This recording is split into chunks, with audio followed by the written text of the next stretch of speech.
Okay. Good evening, good day, good morning, good afternoon, wherever you are in the world. Thank you very much for tuning in. Some really interesting developments with the Israel Folau saga is the controversy it's already caused. He hasn't even played a game yet, and it's already a controversial signing by Catalan. This is a club that has done this before. They've had Todd Carney on their books and Greg Bird. Okay, in the past. Now, Todd Carney has been suspended by the NRL multiple times. And good evening. Good evening there. And Catalan have done this before. They're a bit of a maverick club when it comes to signing players with off field issues. In the past, they've done it, as I say, with Greg Bird and Todd Carney. Todd Carney, famous for his legal troubles. Greg Bird, also famous for his ill discipline and illegal issues off the field. And he was also part of the peptide scandal in the NRL and AFL back in 2012, which is still lingering on now. There are still after effects being felt from that scandal in Australian sport, which now that Sandor Earl has come back playing, brings it back into the spotlight because people felt that he was thrown under the bus when it came to the whole Stephen Dank allegations and the peptides. On the Newcastle United takeover, as far as I know, they're still in discussions with a Saudi-led consortium. There's been no news as of yet of any purchase. And as I said last night, and as I've said in every live stream that I've been asked this question, until we have reports coming out of how much, if Mike Ashley has agreed to sell the club and if a deal actually goes through, there is no point in discussing what we already know, which is that the club is still for sale. Multiple takeover bids have been official. We know of the names of those who have tendered bids before. Peter Kenyon's had 2 bids. Amanda Staveley's had a bid. Bin Zayed has had a bid. So we know that there is interest in the club from some serious parties. These people have money. And Amanda Staveley and Peter Kenyon know football. And the fact that Mike Ashley has turned these bids down, or the talks have stalled over whatever is holding the talks back, we know that he's actively, clearly in discussions with multiple parties. So the fact another party gets reported in the news, I take that with a pinch of salt, how far we're going to get with any kind of takeover talks. It'll be interesting to see what happens in the end, and if he does agree to a sale. The transfer window is only open for 2 more days, so it's pretty pointless at this stage for a bid to go through, because it would take a minimum 2-week period anyway from the paperwork being handed over to a change of ownership. A minimum of 2 weeks. It could take longer. And as I've said many times, the ongoing tax fraud investigation, which has been ongoing for years, is still ongoing. That's not a closed case. That's still running its course. The fact that nothing's been reported for a while is either due to a media blackout, which has been imposed by a court order, or the fact that the French legal system is notoriously slow and complex. And it's a French-led investigation. And that may be hindering any potential takeover. Does that mean that the new owners become responsible for any legal issues, any fines? That could be holding it back, all these issues. But I want to get back to the point that I started on, which is the Israel Folau signing by Catalan. The Super League season starts tomorrow, and before a ball has been kicked or a pass made or a tackle completed, the Israel Folau signing has really overshadowed the build-up to this 2020 Super League season. And already we've seen on social media and in the mainstream media much divisiveness when it comes to people's views on what Catalan have decided to do. The fact that the Super League and the RFL have come out and said they advised strongly against Catalan signing him tells you all you need to know about the stance that the RFL and Super League were taking. The fact, however, that the NRL and Super League didn't deregister him as a player alongside the Australian Rugby League Commission and the RFL and say that he's not eligible to be registered, he is an outcast from the sport, we're not accepting him, has left the Super League in a position where they can't turn down the offer of Catalan going, can we sign this free agent? Now, as I said, Catalan are a club that have a history of signing players with behavioural issues, is the best way to describe Todd Carney and Greg Bird. And I could look into their, issues off the field. which are well known if you are a rugby league fan. And, you know, their litany of infractions off the field makes Israel Folau's Instagram posts look like nothing. They were not barred from signing those players either. And that tells you something. Todd Carney has committed serious criminal acts. Greg Bird has committed serious criminal acts. Became outcasts in the NRL.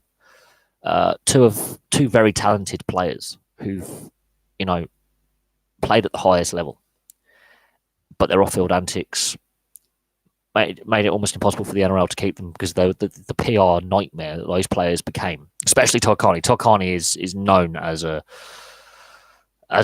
very difficult character, well known with his alcohol and drug issues, driving without a license, fleeing a scene, fleeing the police, breach of bail.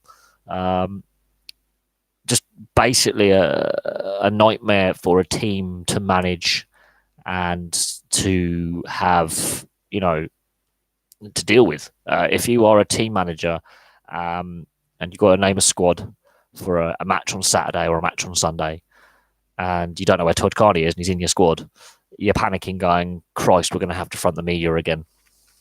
That's what it became in the NRL. His teams were having to front the media regularly with his misdeeds. So Catalan signing Israel Folau is not necessarily big news for Catalan. They do this a lot. But with the reaction that the Israel Folau saga has caused and the divisiveness, he's going to face a lot of abuse from fans from the stands. He's not going to be made welcome at any Super League ground. That's a given. He will not be made welcome at all. I think this is going to be interesting to see what happens when Catalan play away. It's going to be interesting to see. Let's say, for example, they play Halifax. Halifax have an openly gay player on their books. That's going to be really, really interesting when, let's say, hypothetically, Halifax meet Catalan in the Challenge Cup. That could be a real powder keg of a game where it could get out of hand. Will players deliberately be targeting Israel Folau? Quite possibly. Quite possibly players will be deliberately targeting Israel Folau in the sense that they've got their hard guys out to target him with physicality. So could games boil over? Absolutely. Catalan have to be aware of this. Catalan have also been told by the Super League that if he does breach any of the conditions of his contract, he is terminated immediately. He will be deregistered, and Catalan will receive a substantial fine. So it's going to be interesting to see what happens. I should do a video on Israel Folau player to watch because this will be interesting to see how this 1 year contract plays out. How many games does he actually get? What is his fitness levels actually like, considering he hasn't played he hasn't played rugby union for about 9 months, and he hasn't played rugby league for a decade. It's going to be interesting to see how his match fitness holds up. I'm not sure of the media reaction back in Australia to the whole him being signed by a Super League club. There were reports at one point that Wigan were interested in signing him. They were downplayed. He got his out-of-court settlement only in December, so it's only like a month ago that he got paid out by Rugby Australia out of court. It was dragging on so long, causing so much damage to everyone that Rugby Australia just went, sod it, we'll pay you out. We're just not going to go through this litigation any longer. It's damaging our brand. And the way Rugby Australia handled the whole thing ultimately damaged their standing in the rugby union community and damaged their standing within Australian sport. And I'm not sure how long it's going to take for Rugby Australia to recover from Israel Folau. So Israel Folau got a payday out of Rugby Australia, and it's bizarre because 2 years ago he initially posted what he posted, and he was told by Rugby Australia to take it down. He took it down. He got a new contract out of that. So some people were going, oh, he's in it for the money. It's a contract ploy. He's putting pressure on Rugby Australia because he's their best player. Last year he put it up. He reposted it again at Easter. And ever since then, it's been a saga that's involved other players. Billy Vunipola, for example, got dragged into it. And then he had to have a meeting with the RFU. And it's just dragged on. And now Catalan have picked him up. We don't know how big the contract actually is in terms of money. So it's going to be interesting to see how much they're paying him for this 1 year. And the worrying thing for me is what's going to happen at away games, and are players actively going to target him with physical play that could boil over and lead to some ugly scenes that could really undermine the sport. But what we're seeing instead of like being really hyped for this coming season, it's all about Israel Folau. I think it's going to be distracting from what could be a really fun season to watch. We've seen several players come over from the NRL this off season and sign for Super League clubs, and the debate is Super League catching up to the NRL? And slightly off topic, let's discuss that. Is the Super League catching the NRL? In my view, no. The Super League is still far behind the NRL in quality and fitness levels, and the style of play means that they're not on the same level. You look at the Great Britain Lions tour down under, and admittedly they didn't play Australia, but they played New Zealand, they played Tonga, they played Papua New Guinea, and were soundly beaten and lost every game.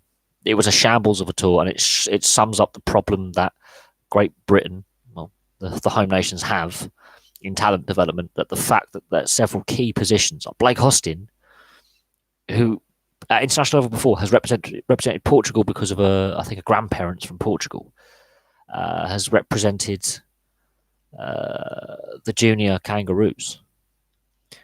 He's been a rep player in City Country Origin. Suddenly becomes a British international. That shows there's a depth problem in the halves. That shows there's a development problem with getting players up to international standard in this country.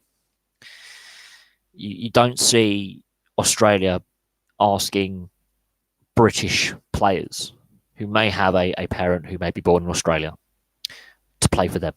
So that tells you all you need to know about the issues of depth and player development and quality level. That the selectors and Wayne Bennett decided we'll go with some Australians and in our squad.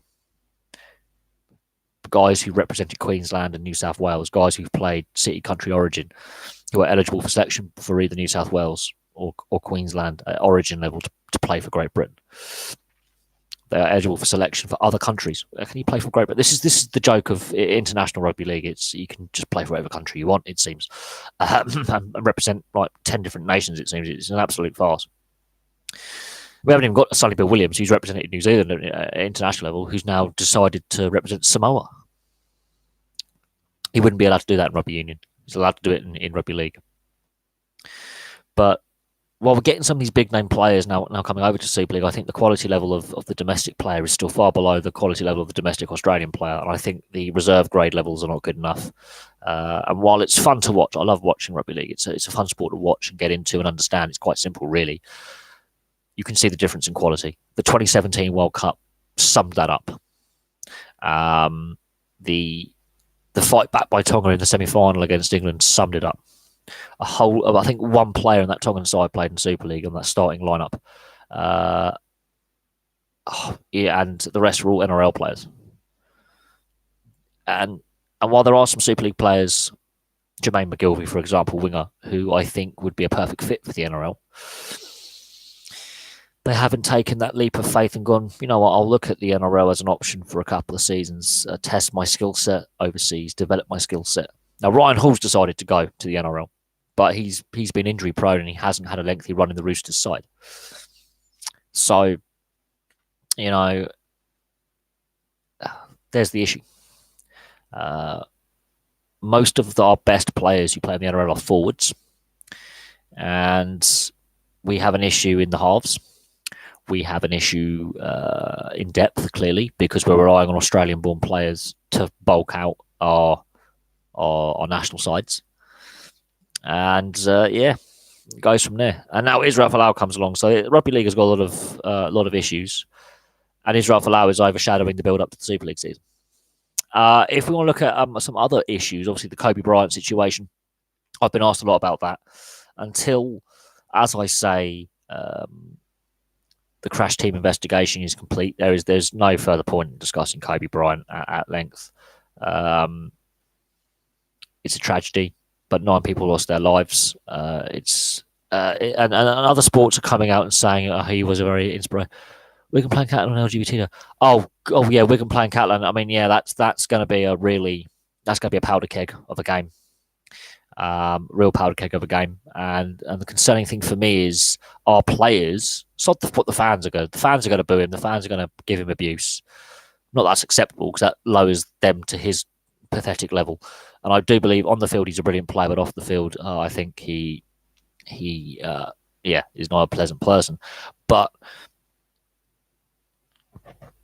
will I be watching the GB Ice Hockey? I will be watching the World Championships as much as possible, and I'm really looking forward to the GB Canada the warm up game for the World Championships. I'll be watching that. That's something I'm looking forward to. There's a couple of guys that I know actually actively in the GB squad who I've actually seen play. I've met a few of them. So I'm actively looking forward to that. I really am. I think that's going to be great fun. And we'll see, what team the Canadians put out because it is during the Stanley Cup playoffs and not all the best Canadian players will be available. But we'll see how competitive Great Britain are. I think they have a very, very good chance of, again, maintaining their status at the top tier of international ice hockey. And yes, they are obviously actively involved in the Olympic qualification as well, because the Winter Olympics is in 2 years' time. So they've got some time to qualify for the Winter Olympics as well, which would be a great achievement if they did. We've seen a massive growth in ice hockey in this country in the last, I would say, 5 years or so. Some teams have now got so many applicants for players at the various youth and senior levels that they're having to set up more teams. So club memberships are up, player participation is up, participation at grassroots level is up. So there are some real positive signs of growth, but there also are issues over facilities in this country, and that's something that needs to be looked at. Back on the Wigan playing Catalan on LGBT Day, yeah, that's going to be a powder keg of a game. That could go out of hand. And as I say, the concern I now have is other players deliberately targeting Israel Folau, with be it foul play or extra physical play, and that could mean games boil over. And Catalan like playing games where it gets a bit feisty and a bit niggly. So we could see, like, let's say Warrington playing Catalan. Well, ice hockey team I'm a fan of. It depends on what league, because I follow a couple of teams. I follow one of my local teams in England. You may have watched some of my videos on my jersey collection. I've got a fair few hockey jerseys. I've got any hockey jerseys lying about. I've got no hockey jerseys lying about, but I have got my Winnipeg Jets hats. I've got my Jets hat. Yeah, I've got my Jets hat. Nice. It's an old one. It's an old Reebok. But it's of the face-off line that Reebok did of these hats. One size fits all kind of hats. That's my NHL team. My other NHL team is the Arizona Coyotes. And then you have the Bracknell Bees, which was my hometown team, and I still follow them. I haven't been to many games this season because obviously I've moved and money's a little bit tight at the moment. But I've been a big fan of ice hockey since I could walk. So a good 27 years of my life, I've watched the sport and I've watched it grow and decline and grow in this country. Who would you root for if the Jets played your local hockey? Oh, that would be fun. It will never happen. Obviously, it would never happen. But if, let's say, the Bracknell Bees were to become an elite league team and they were to do an exhibition pre-season, which has happened before with the Boston Bruins playing the Belfast Giants, I would be more than happy to just be a neutral and sit there and enjoy the occasion and see some young, talented NHL prospects play an elite league team of, decent. It'll be a decent pre-season game that'd be kind of fun to watch. I mean, the Belfast Giants, Boston Bruins game back in 2000, I think it was 2007, I believe, got a really good reception, and both, it helped raise the profile of the game in this country, which can only be a positive. But as I said, I don't put a lot of stock in preseason games because they're not as intense and you've got mixed lineups with some, prospect players, fringe players playing, squad rotation. When people go, this team's struggling in preseason, they're not showing much. They're trying out new combinations. If China cared, they could dominate. Oh yeah, look, China does dominate some sports. Let's not forget that China does dominate some sports. Table tennis, yes, table tennis is classed as a sport, not just a hobby. They're very dominant in in certain Olympic sports. You look at their medal tallies and where they get their medals. They've got some pretty good athletes. Um, they have a massive state-funded program to basically produce talent. They have training camps for kids from the age of 5 or something, or from the age they can walk all the way to adulthood. They really put a lot of money in sports into sports camps where they're on an industrial scale. It's not just like a sports club, which you or I would go to, or a gym membership. They have industrial sports camps where tens, if not thousands, hundreds, if not thousands of budding young athletes are training day in, day out, 5, 6, 7 days a week, sometimes. So I think the Chinese state uses it as a soft power, and they have pumped a lot of money into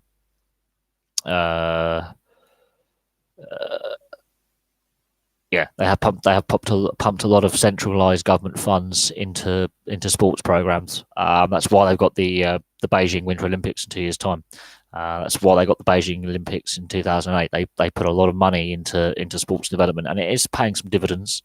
But I think it's a difficult one because I think sports and politics should be as separate as possible. But at the same time, at grassroots level, you need local government investment or centralized government investment in facilities for young people, and you need that community gym or that community swimming pool or that community tennis court, and that's where government money pays for things. But it's a difficult balancing act to strike. But any totalitarian regime seems to really put a lot of money into sport. Do you know why? Because it links well with the military. Yeah, they used a lot of their like the Red Army ice hockey team was basically the Soviet Union Olympic and World Championship ice hockey team was basically soldiers. So when they were meant to be amateurs at the Olympics, they were basically full-time professionals. They were allowed leave from the army to play, or the Navy or the Air Force. They basically were full-time athletes when they were meant to be amateurs until 1998, I believe. Well, I think they started allowing professional players to play at the Winter Olympic ice hockey in the early 90s because of the Soviet Union basically putting out their military teams. And some of these guys were really good players. And then when the Soviet Union collapsed, a lot of them went to the NHL and the other European leagues to play professionally when they left the Red Army. Actually, China, I wouldn't say more common than Russia. I think they have free market economics with a one-party state. But they do put a lot of money into sports funding, a lot of money. A fair proportion of their GDP goes into state-run sports academies that are, as I say, on an industrial scale that would leave you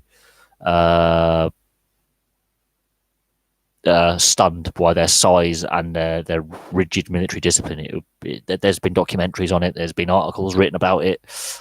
There's a lot of evidence. I don't know how much money they've spent, but they've spent billions and billions and billions of dollars over the last 20, 25, 30 years in these industrialized sporting facilities and training camps. Do I play any NHL games on consoles? I used to play some of the NHL games, but I don't play them anymore. I find any sports game, there's only so far you can go with the game mechanics and the gameplay, and they are limited.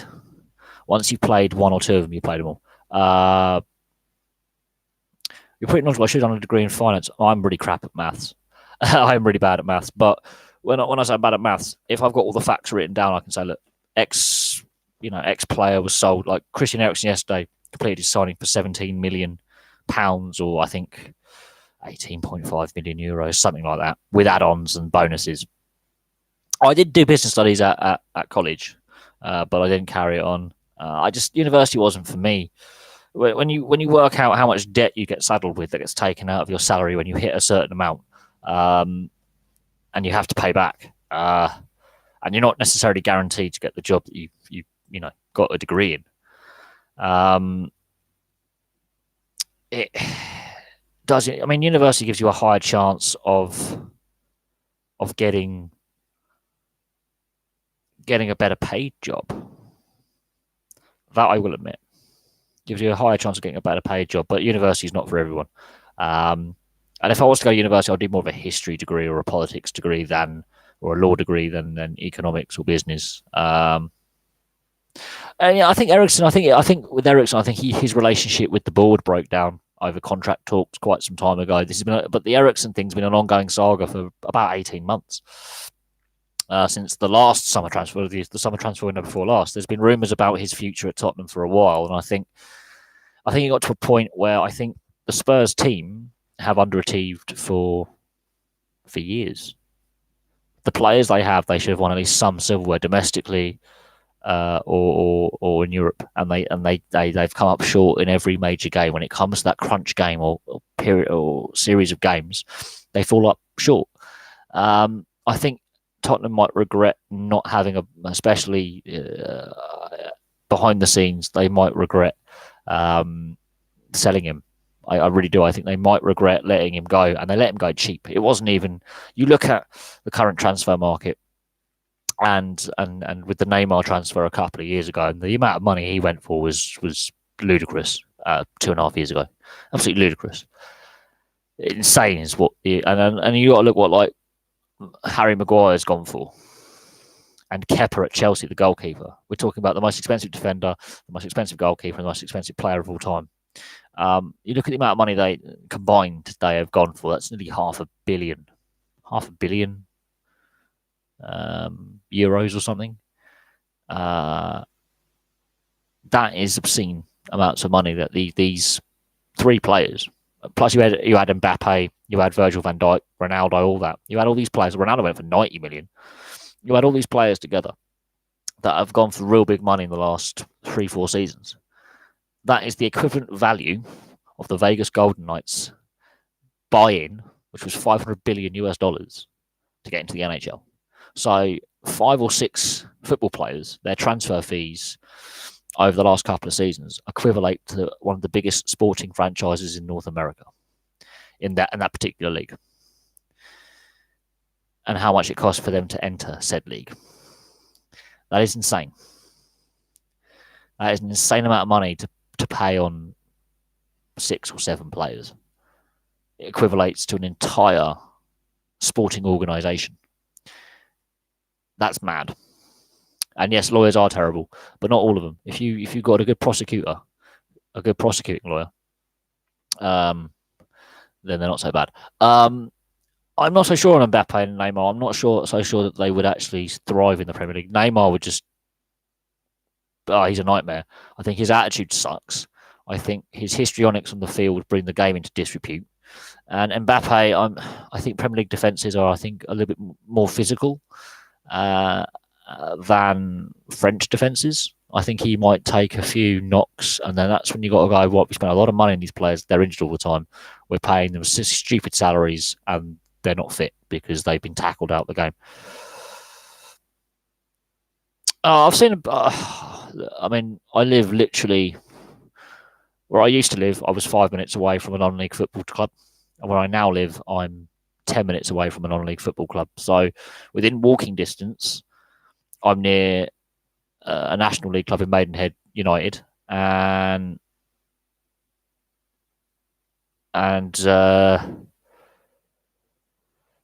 then when I was living in Bracknell, I was 5-minute walk down the road from Bracknell Town, who play in the is it Bostik Premier, which is a couple of tiers below the conference. So I've got a decent standard of football on my doorstep, which is fun. And on a match day, you can hear the stadium from my flat, which is a good 1.5 miles, 2 miles from the stadium. You can hear it. The sound carries quite well on a clear day with no wind. The sound carries. It'll be interesting to see where Mbappe ends up. It'll be interesting to see, if at some point PSG are forced to sell some of their players, and there are rules brought in place to make the French league more competitive, because at the moment it's such an uncompetitive league that it's not doing any good for the French league as an image of a decent league to play in. And Neymar, Neymar is one of those players who craves attention, and he doesn't care what kind of attention it is. But The Americans. This is what took America so long to buy into the MLS. The first half of the MLS's existence, the league almost collapsed multiple times. This is why it took so long for the MLS to get established and grow. Is the fans just wouldn't tolerate the diving, the faking of injury, the rolling around on the floor. They appreciate players that can tackle and be tackled. But I think Beckham did save the MLS. You could argue that Beckham is the guy that saved the MLS, and then Gerrard, Pirlo, Kaká, they took the MLS to that next level. And then Rooney came along, and he's a household name, and he doesn't take dives. He injures players. He's been known to hurt a few players and get a few red cards in his time. Rooney's a type of player who will ride a challenge and take some physical play. And while Rooney is maybe not as quality as a Pirlo or a Kaká, I think Ibrahimovic as well, I think sold the, help again raise the profile. But the problem is they've got all these kids now playing the game, but below the MLS, the lower professional US football leagues and the minor leagues aren't very good. And there's a reason why the men's team has failed to get to a World Cup 2 years ago.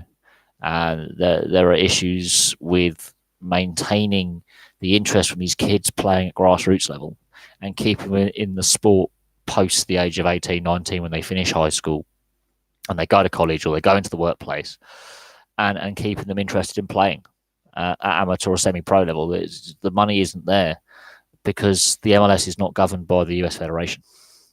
That's the difference. The clubs run the league rather than the league run the clubs. Yeah, I know, but when it's a franchise system, you can't have promotion relegation because what owners going to want to spend a couple of $100 million just to get into a league to then get relegated and lose loads of money. That's not how the US system works. This is why, again, it took a long time for football to get established as a professional league. That's been stable and long term, and also rugby to become professional in rugby union in the US. Now, rugby league, they have a semi-pro league on the East Coast, so there is a player pool there. It's semi-professional, so you think about like Championship, League One standard over here, or reserve grade in Australia. So they have a rugby league system. If it were to turn professional, that could be really interesting. Major League Rugby has shown massive growth and continues to grow. And the first Major League Rugby games, I think, are in a week's time. So they've had 2 really successful seasons. Great growth in the game in the US. The national side improving. But it's taken so long because of the franchise system. Some of these sports actually rely on a promotion relegation system to have a strong pyramid. Yeah, the MLS is confusing, but if you follow the other major leagues, you'll understand it becomes less confusing. But to just a pure football fan, if you're looking at it from a European perspective, you can understand why it's confusing. But if you look at it from outside the box, looking at the NFL, looking at the NHL, Major League Baseball, the NBA with the conferences and divisions, then it becomes less confusing as to how the MLS is set up. It's still a confusing league, absolutely. But it becomes less confusing if you look at it from the other major league standpoint. If you're a fan of one of the other major leagues and you look at how they're structured, it then becomes significantly less confusing than before. But the way they organise it to a European fan, yeah, you're left scratching your head somewhat.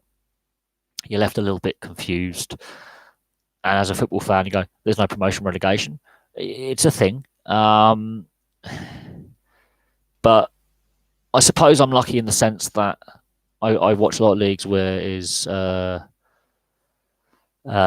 is no promotion relegation, like the Elite League, like the National Ice Hockey League here, like the NHL in the US, like the NRL in Australia.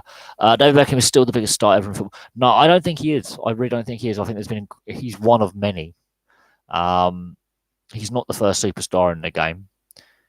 He may be one of the biggest, but I don't think that you can say there's definitely one big star, because he's made a lot of money, partly because of his wife, because of her fame, But he branded himself very, very well. But before he got married, he was less of a brandable, sellable product than after he got married. He became even more of a brand when he was made England captain. And the media bought into him, and the media promoted him. And he was playing at the most successful club at the time. And for some reason, I think the media, they always have that one favourite player who wears an England shirt that they really push on the market, if you think about it that way. And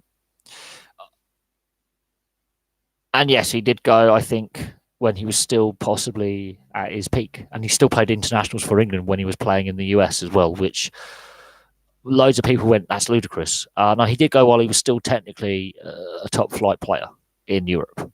I think it's when he went to Real Madrid that he became the superstar. He was a big player at Man United, a big part of that Ferguson era. But the Ferguson, that class of 92, I think only two players out of the class of 92 spent their entire careers at Man United. That's Paul Scholes and Phil Neville. Gary Neville. Gary Neville and Paul Scholes were the only two from the class of 92 to play their entire careers for Man United under Ferguson. All the others moved on to various levels of success elsewhere. Giggs as well. Yeah, Giggs as well. I forgot about Giggsy. Okay, 3 of the class of 92. And I think Giggs was the most successful out of the class of 92. Playing wise, he was the most successful player. He had the most appearances professionally. He played the longest. He was thankfully free of injury for most of the time. Beckham had a fair few injuries in his time. And his pace, he didn't have much pace to begin with, but he lost that yard of pace in the midfield. Scholes had an eyesight problem, basically retired for a year or so. Ryan Giggs, you can't, on the field is where I think you could sell Ryan Giggs as a superstar player. Off the field, no, he doesn't have that sellable brand. He has the colourful private life, but it is what it is. But David Beckham doesn't really have much of a personality either, really. He's a bit of a droid. But at the same time, Beckham did not play his entire career at Man United. That's the difference. He actually played his first professional game for Preston North End. That's something for the record books. He didn't play his first professional game for Man United. He was loaned out to Preston North End. And a lot of people don't remember that. Now, Ryan Giggs, I think, out of the class of 92 is the best player. Paul Scholes couldn't tackle. Robbie Savage ended up playing for Birmingham, Leicester and Blackburn and Derby County, infamously. Nicky Butt ended up at Newcastle for the second half of his career. Phil Neville went to Everton and now is the women's manager. So Phil Neville's gone on to do some stuff in the game, but he's, again, got a lack of personality. Gary Neville was just that annoying pundit for Sky Sports who everyone wishes would shut up. But Pogba is, as a player, though, he's an enigma. He's an enigma. He spends more time on his Instagram than focusing on his fitness. He did, and people also forget that David Beckham is from Peckham. He's a Cockney. But no, I wouldn't put down players with personality. I would say you need colourful characters in any sport because it brings people in. It makes people watch when you got a character. But I think with David Beckham, yes, but then not just his brother's wife, but Imogen Thomas, the Big Brother contestant and model. I think, yeah, his Family Guy image got a bit destroyed, but so did John Terry. John Terry got Father of the Year, and then within 6 months, he's caught having it with Wayne Bridges' partner. So there you go. Look, I mean, David Beckham helped save the MLS. Let's get back on him saving the MLS. But he was around at a time when you had some big personalities in British sport all at the same time, all key players for their country. In the sense that you had Freddie Flintoff in cricket for England. You had Johnny Wilkinson, rugby, England. Jason Robinson for both league and union. You had Adrian Morley in rugby league. He was just running people over for fun, and was the biggest name in rugby league to a point at that time. Probably one of the best players in rugby league at that time. Definitely the best forward in rugby league at the time. And a lot of other players have basically said, no, Adrian Morley was possibly the best forward ever. Check him out, Adrian Morley. He's an absolute machine. He's an animal. And he could probably still lace up his boots now and play and still give a hiding to half the Super League and half the NRL. He's that physically fit, is Adrian Morley. Also from Manchester, technically Salford. Yes, Wayne Bridge was the one who decided to leave Chelsea. And you can now see the reasons why, can't you? If that's the issues in the dressing room, is your teammate, your captain, is having an affair with your partner. I think you would ask for a transfer and a divorce. But yeah, I mean, when it comes to what is the MLS Cup equivalent in England? You could say the FA Cup. You could say the League Cup, because it's their cup competition. I would go for one of the cup competitions, but it's, I'm going to say equivalent to FA or League Cup. It's, again, I find the MLS confusing. I like watching the odd game. I actually am really pleasantly surprised by the fun. It's good fun. Yes, I did a video on Adrian Morley last summer. It's on my rugby league and NRL playlists. I did a video on his career, and it is actually really, really surprising how many games he has played professionally, and how long he played as well. Adrian Morley is an absolute animal. You look at players now like Cameron Smith, and apparently he's the best player of all time. All at top flight, yes. All at top flight. You look at Cameron Smith and how he reached 400 games last season for the Melbourne Storm. Adrian Morley's played an extra 100 on top of that. I think it was 100 and... Oh, God, is it 160 more games professionally? And that's including internationals and Great Britain games. So rep, we'll call it rep 30. Adrian Morley's played an extra 160 odd games over Cameron Smith, because I'm classing internationals and state of origin with Cameron Smith. Adrian Morley has still played over 100 games more. But because not all his games were in the NRL, he's not considered the greatest NRL forward of all time. But Adrian Morley would run over Cameron Smith every day of the week. Adrian Morley's an absolute machine. And I do suggest you check out the Adrian Morley video. I think it's in my NRL playlist and in my rugby league playlist, because I am stunned by how many games. When I was looking at how many games he had played, I was absolutely shocked by how many games he had played. Absolutely, like that's got to be incorrect. And then I double checked the figures, and I was not. I thought the sources I was looking at, the club histories and everything, I thought they had done a number wrong. No, he is that good a player. Oh yeah, the flying arm against Australia. He'll be remembered for a lot more than just that. Ask any NRL fan about Adrian Morley. You could not sell the tough guy any better than Adrian Morley. And actually, off the field, he's a gentle giant, but on the field, he's an absolute animal.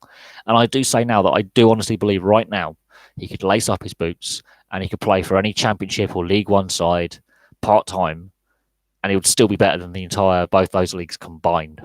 I think he's still at the top of his fitness levels. And he didn't have that many injuries, hence why he played over 560 odd games, I think. I'm going to have to check that video now and see how many games he actually played. I'm going to have to have a quick look at the information, because it's just stunning how many games he played. Absolutely stunned me. And yeah, you can remember the flying arm against Australia, and he will be remembered for that. He will be remembered for some of his ill discipline. He took a lot of games suspended as well. He was suspended quite a bit for over physical play. He did take some time off. So if you take all his suspensions out, he could play 600 games. If you take all the suspensions out, I think he plays 600 games.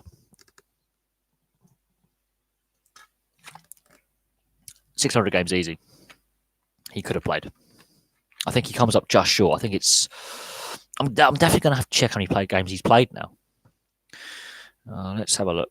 I'm going to have to check how many games he's played now because this is going to annoy me. I don't know if it's a record for professional rugby league games. It might be, but yeah, I mean, he could have played nearly 600 games. He was never really injured. It was more he was suspended for basically flattening people. He played in 3 decades. He played the 90s, 2000s, and 2010s. He's only 42 years old. And he's got, let's have a look. Let's have a look how many professional games he played. Right, so he played as a prop or second row in 3 separate decades. He played for Leeds, where he won the 99 Challenge Cup, the Roosters winning the 2002 NRL Premiership, and the World Cup Challenge in 2003. Bradford Bulls, where he won Super League in 2005. And he won, with Warrington Wolves, he won the 2009, 2010, and 2012 Challenge Cups, and he finished with the Salford Red Devils. Although he did have a little loan spell down, I think, in the Championship for the Keighley Warriors, whatever it is. He is the first British player to win both the NRL and Super League Championships. Right. Okay. So he played 488 club games. He played a brief spell on loan for Swinton. So he played 1 game outside top grade with the Swinton Lions. 1 game. Because they needed a player for just that 1 game. So he played 488 club games. And he played 53 internationals with Great Britain and England between 96 and 2012. So you add that together, 488 plus 53. He played 500 and...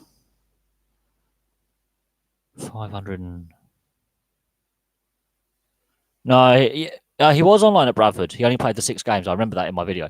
So he played 500 shit. 508... 510... 521 games, I think. Probably got the maths wrong there. 88 add 53. 88 50. Let's make that 90 add 51. 90. 500. Oh, God. I think it's 540 something. I'm going to have to do the maths now. So 488 add 53. Right. Let me just double do this. So get my calculator. 488 add 53. 541 professional games. International and league games total in 3 decades. So divide that by 3. He will play 180 games. So he plays 180 games or thereabouts. So he played 180 games every decade. So that's 18 games a season average for 3 decades. That's mad. That's mad. I had to do some maths there. My maths is shocking. I knew I'd done a video on it. I've done all the research, but 541 games at international and club level. So I'm going to have to check Cameron Smith now, because Cameron Smith, I don't think, that's 541. So we're going to have to check Cameron Smith now, and then I'll have to add up Cameron Smith's appearances, and I don't think it's anywhere close. So 541. Let's go Cameron Smith.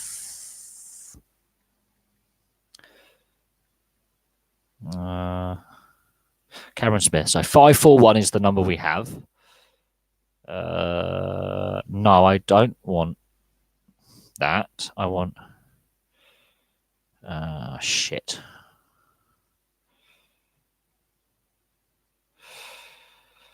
Okay. You've got Cameron Smith, an Australian professional golfer, and you've got Cameron Smith, American football linebacker, and you've got Cameron Smith, rugby league hooker. So 541 is the amount of games that Morley played. He's 8 years older than Cameron Smith. He's won a lot more silverware than Cameron Smith as well. I'm gonna hasten to add that at league level anyway, not at representative level. So wow. Okay, so Cameron Smith has played 411 games for Melbourne, 42 for Queensland, 56 for Australia, and 4 for the NRL All Stars. So that's 100.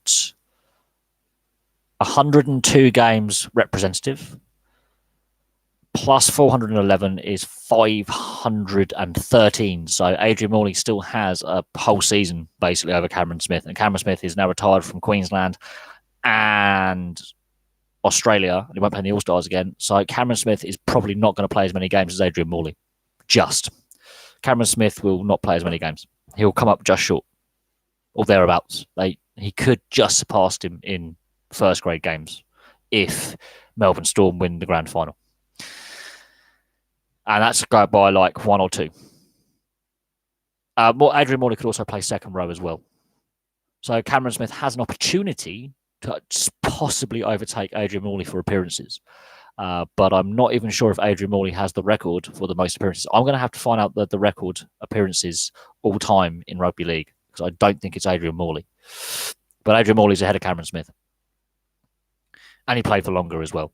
So, and with the amount of suspensions Adrian Morley had, he could have played 600 games. And that is no joke. He could have played 600 games professionally if he hadn't been suspended for most of the time. How we got talking about Adrian Morley, he's been retired for about 4 or 5 years now. But I honestly believe Adrian Morley at the age of 42 could still play professionally. I'm not even joking. I think Adrian Morley could still be a professional rugby league player. It's just how I, right. Okay, let's have a look at all-time professional rugby league. We want games. I just want to see who the top all-time is. Who has played the most rugby league games? Okay, so if going by the NRL, it's Cameron Smith, Cooper Cronk, Darren Lockyer, and Terry Lamb, and only Cameron Smith is active. But we don't want just any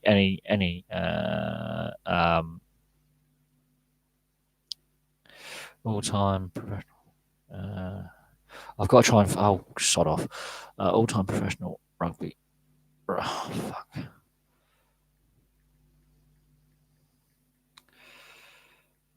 Right. Oh God, I can't even spell.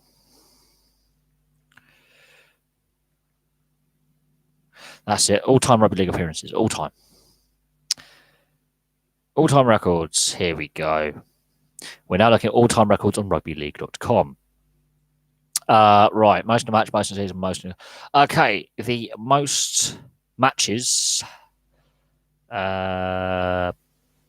I believe. No, most tries is 796 by Brian Bevan for Warrington, Black and Blackpool Borough between 45 and 64. Most goals, most drop goals, most points, most appearances, 928 by Jim Sullivan for Wigan between 21 and 46. He debuted at age 17 and he had a 25-year career. And he is Welsh.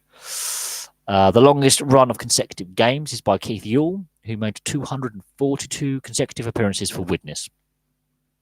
It started in 77 in the Challenge Cup final against Leeds, and it ended in 82 against St Helens. Highest winning score, oh my God. Right, the highest winning score. York City Knights 144, West Wales Raiders 0, League One, 29th of April 2018. Widest winning margin, again, York City Knights with 144 points to 0. Highest away winning score, again, the York City Knights, who won with 130 points to 0 against the West Wales Raiders in the same league. Again, the widest away winning margin. Most points in a season. Most points in a season. This is points for 1,735 by Wigan in 45 matches in 94-95. Wow. Most points in a league season is by Lee, 1,156. That's not including Challenge Cup. Longest winning run of all matches is 29 by Wigan. Longest unbeaten run in all matches is 43 by Huddersfield, including 2 draws.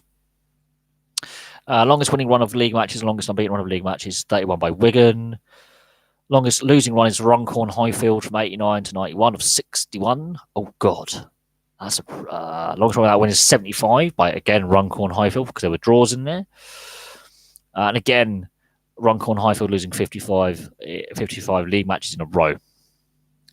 And there's some bad records on here. Oh, God. So, yeah. Cameron Smith is by far not the best player of all time, and I'm being a bit facetious. And that's just British records. That's not that's just Super League records. Got Rugby League World Cup records. God, there's all sorts. Bloody hell. But yeah, no. Cameron Smith and Adrian Morley don't even come anywhere close to this guy from Wigan who played like 900 odd games. No, not even close. But that was a different era. That was a different era where fitness isn't what it is now, and the style of play was different, and how the game was played, and the conditions, and generally the pace of the game was at times a walking pace with the pitches. But yeah, Adrian Morley in the modern era, I think, is the most appearances for a player, and I think you just have to look at his record with who he's won with and what he's won. I wouldn't say there was 30 cups you could win in a year. I just think the game has changed. The style of play has changed, and the pace of the game has changed. There's no way a player could play into his 40s now. Although I do think Adrian Morley probably could, and also if he had less suspensions, I think he would have hit the 600 mark for professional league appearances at national club level. So first grade and at international level, he would have got more appearances. And he remained largely injury free as well, which is something that a lot of players don't, because the game is so physical. How he managed to stay so fit and healthy for so long without too many injuries is something that I don't get. I wouldn't say that. I would say the modern era for me would be the foundation of the NRL, the foundation of the Super League. So I'm going to say the mid-90s, because the Super League wars in Australia, and the change of, I would say that the founding of the NRL and the first few years of Super League. I think the mid-90s when the game really did change. I think that's where we went to a summer league, which not all fans agreed with. Changing it from a winter league to a summer league. I remember that when the Super League was set up. I remember the Super League wars in Australia where they had the rival Super League to what became the NRL. But I would say the modern era would be like the late 80s, possibly, because that was when the first I think Brisbane were the first Queensland side to win what was then the New South Wales Rugby League Cup. The first team not from Sydney, I think, to win a trophy in Australia. I think you could say Brisbane Broncos when they were founded in 1988, possibly. The refounding of State of Origin in the 80s, you could say, was the beginning of the modern era. Or that era of Wigan dominance in the 80s and 90s, you could say could be the start of the modern era, when rugby union players started going cross-code. Yeah, I know you're going to the friendlies, but it's predominantly now a summer league now, isn't it? They've changed it to parallel with the NRL, partly because of the TV deal, and partly to get players that can transfer between clubs quite easily, and just have a seamless transition, and give the players an equal time off, rather than because Peter Sterlo, obviously, came over from Parramatta to play for, I think, Hull.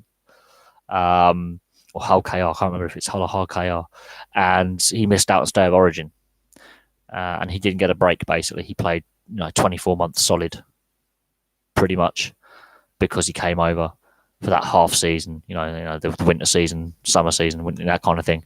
So it's Peter Sterlo. He came over in the 80s for a little bit when he had hair, and that affected his chances for playing for Australia and New South Wales, ultimately. And they decided in the 90s to parallel the seasons. So it does become summer here, obviously, eventually, allegedly, and it's the winter season in Australia when it goes into winter. The fact is that Super League still starts. I think it's 3 or 4 weeks. I think it's 4 weeks now this year, earlier than the NRL, and you could argue that that's not necessarily helping Super League when it comes to the World Club Challenge, which the NRL has been dominating now for the best part of half a decade. And that's why I say with the it's interesting how this has become a rugby league live question answer session rather than all sports. But I started with Israel Folau and his move to Catalan. I'm going to finish the live stream in a little bit with discussing rugby league. I think it is interesting how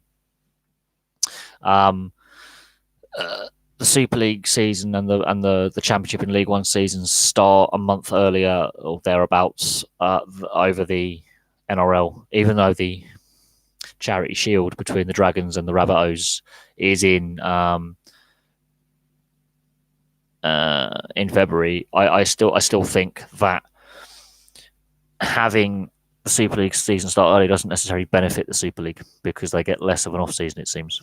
I think the Super League off season is shorter by a few weeks as well. So make of that what you will. The NRL season is slightly shorter. They have less games to play because they don't have like a Challenge Cup competition. I think that's why the NRL is the better competition because they don't have a domestic cup competition which the teams have to also play for as well as the regular season.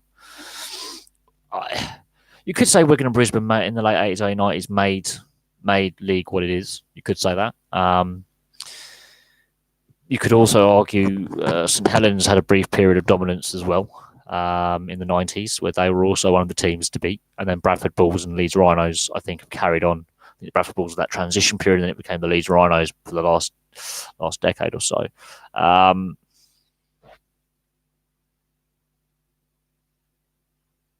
World Club Challenge. I think I wouldn't scrap the Challenge Cup. No, I wouldn't. But I think you've got to look at possibly televising more of the first and second round because we've already had the first round played. We've already got to the second round draw, and there's not been a single live game on TV. So the lower league clubs don't get that exposure. Their players don't get that exposure to put themselves in the shop window, and you don't get the TV cameras going to games. So I think the TV deal for the Championship and League One and the amateur clubs isn't great. It doesn't help grow the game. It sucks. The exposure is just not good enough for the lower levels, and they've got to try and grow the game in the south of England to have to call the Super League a national league. I don't know how they do that, but they've got to find a way to grow the game where I live, because the Broncos and the Scholars just cannot carry rugby league on its own. And if we are to become better as England or Great Britain, we have to have more development in non-traditional areas. And the RFL are really, for some reason, dragging their heels and almost phobic of where the money's at. There is more money in the south than the north of England. That's investment that the RFL is crying out for. They have money issues, and they just flat out basically pretty much refuse to acknowledge that there are rugby league fans south of Birmingham. And the RFL are basically run out of money. They're in debt. They're losing money. The way they basically try to force Toronto, Toulouse and Catalan to pay £500,000 to enter the Challenge Cup last year backfired when they refused to enter the competition and boycotted. And it's when Catalan, the holders, were like, we're going to boycott, that the RFL backed down and said, oh, you only have to pay like £250,000 to £300,000. We won't charge you as much. And it was really embarrassing, and it made the RFL look out of touch and reactionary. Toronto have the money, but they also refuse to pay the £500,000 entrance fee. And they had their own issues with recruitment. It's been very, very well documented this off-season that trying to recruit players, not just Sonny Bill Williams, has been difficult.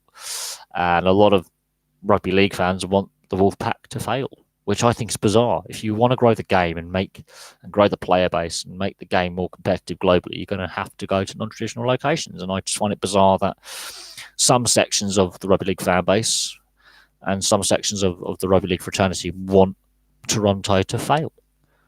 It damages the image of the sport. It doesn't grow the sport, it shrinks the sport if they fail. And if Toronto make a success of this season and an established rugby league club goes down, then that's really going to put the cat amongst the pigeons, especially if the Broncos come straight back up at the first attempt. That's really going to put the cat amongst the pigeons. Really will. If Toronto stay in the Super League and the Broncos make it back up at the first attempt, that really will piss off some of the hardcore phobics who don't want to grow the game outside the north of England where there's no money. But that's my opinion on the situation there. I think they have to seriously consider, growing the game, growing the reach of the game, growing the fan base, grassroots. There are ways of doing it, and the RFL aren't doing it. Plain and simple. They can't even fill stadiums in the north of England, so rugby league's got an issue, and that's why the Super League is lagging behind the NRL. But on that token, the NRL is lagging behind the AFL in Australia, so I've got to do my annual AFL NRL video, the debate of which league is in a healthier position. And I haven't even done the Ben Cousins video yet, one of the biggest scandals the AFL's ever had. And that's before the peptide scandal, Ben Cousins. That was a couple of years before the peptide scandal came out, and that highlighted serious issues with drugs testing for substances. Read it. Oh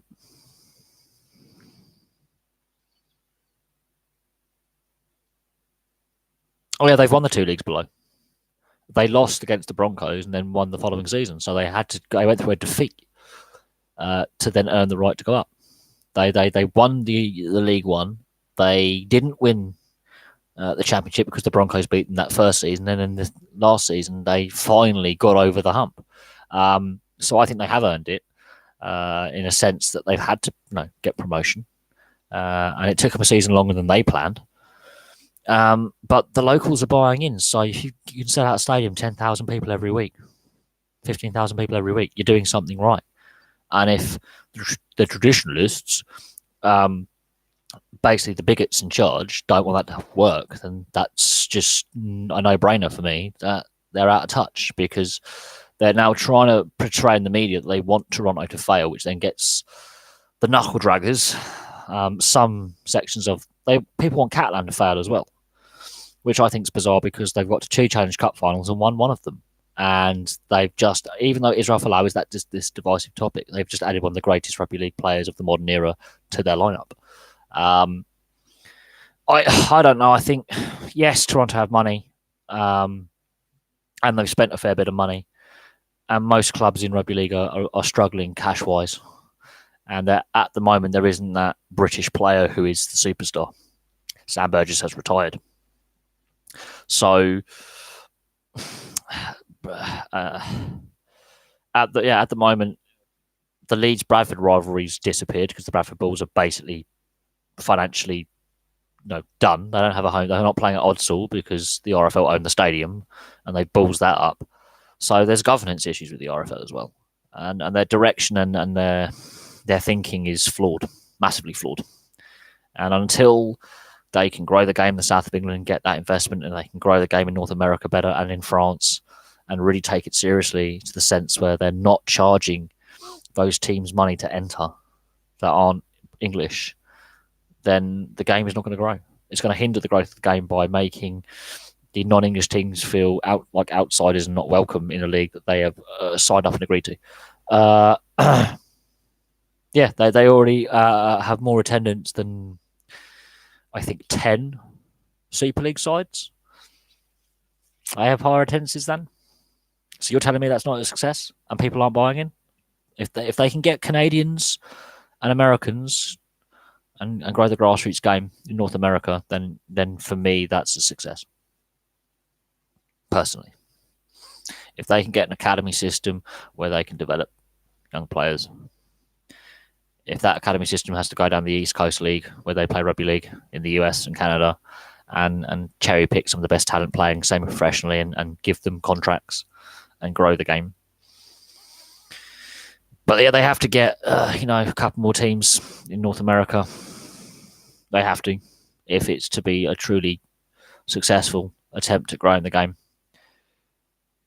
And yeah, the RFL are just clueless. They have it's poor governance from the RFL's part. Absolutely poor governance. The governance on the RFL's end is just as bad as the RFU with the salary cap breach of Saracens. It's just not good enough. It doesn't help grow the game. And whether if Toronto stay up, then that's a validation of allowing that team to expand there.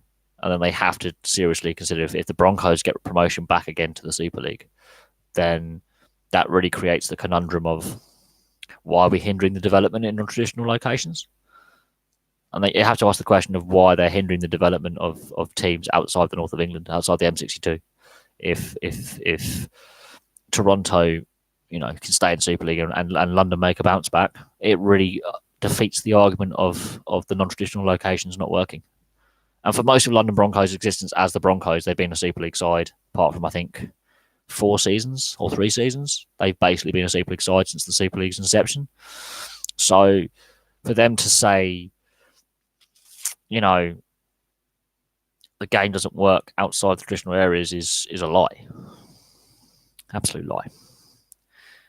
And I think the RFL are actually actively hindering the growth of the sport. And hence why the NRL is far ahead in quality. I'm looking forward to the World Championship Ice Hockey. I'm looking forward to the Euros, Six Nations, obviously, this weekend. I'm looking forward to, obviously, the Olympics. The Challenge, obviously, the Challenge Cup. Big fan of rugby league. I'm looking forward to the NRL starting as well. Stanley Cup playoffs in the NHL, they come just after the World Championships, so right at the same time in the World Ice Hockey. There's a few things I'm looking forward to. I think for me, though, I think the big events that I'm looking forward to is just the NRL starting in a month's time.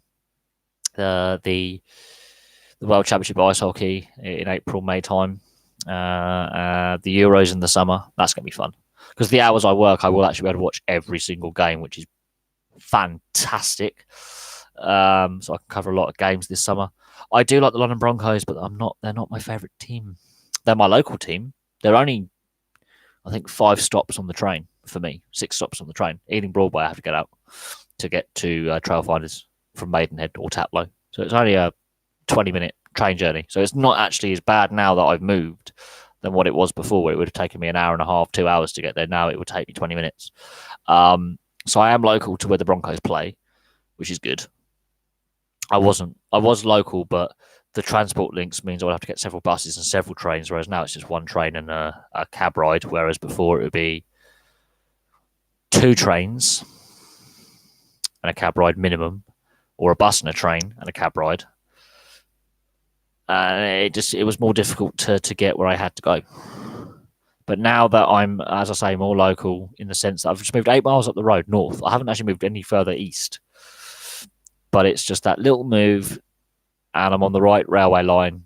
I can get to a Broncos game within 20 minutes. And I might go to see some games this season if I can save up some money. I might go to the odd game, the odd home game if I can. But we'll see what happens with that, because money is not necessarily an issue, but I've got more important things to prioritise than watching live sport. Although it would be kind of fun to go see a Broncos game and then cover it. But I'm looking forward to a lot of things. I'm looking forward to the British Touring Car Championship, the Euros, as I say, World Championship Ice Hockey. And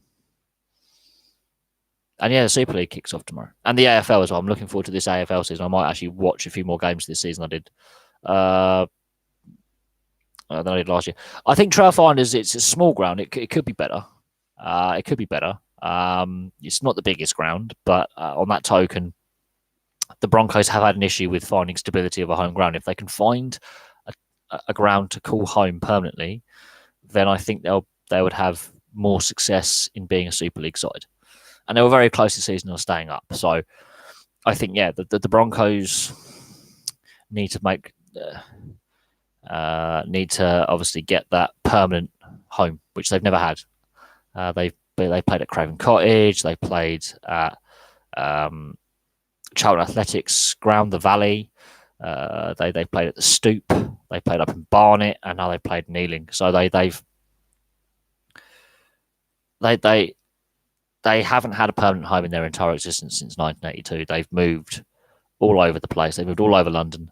And I think that's hindered the London Broncos as a team going forward, and any success they may or may not have.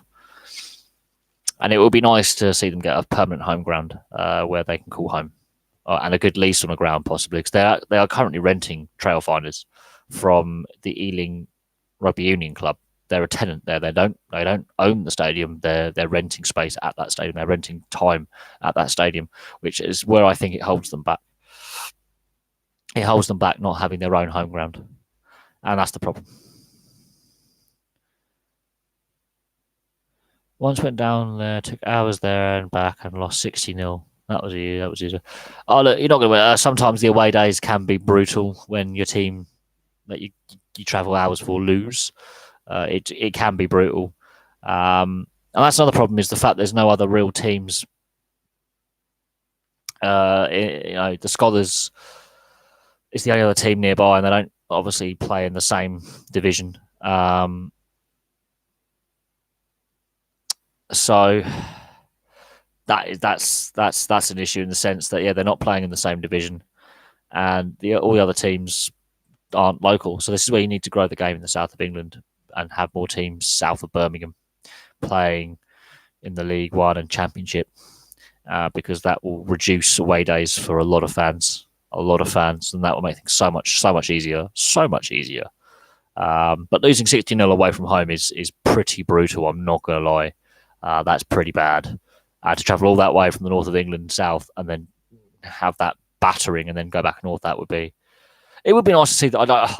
I don't see it happening. I don't think the Scholars have quite enough money to even contemplate surviving at that level. But it would be nice to see them both in the same league, and it would be nice to see two London teams in Super League.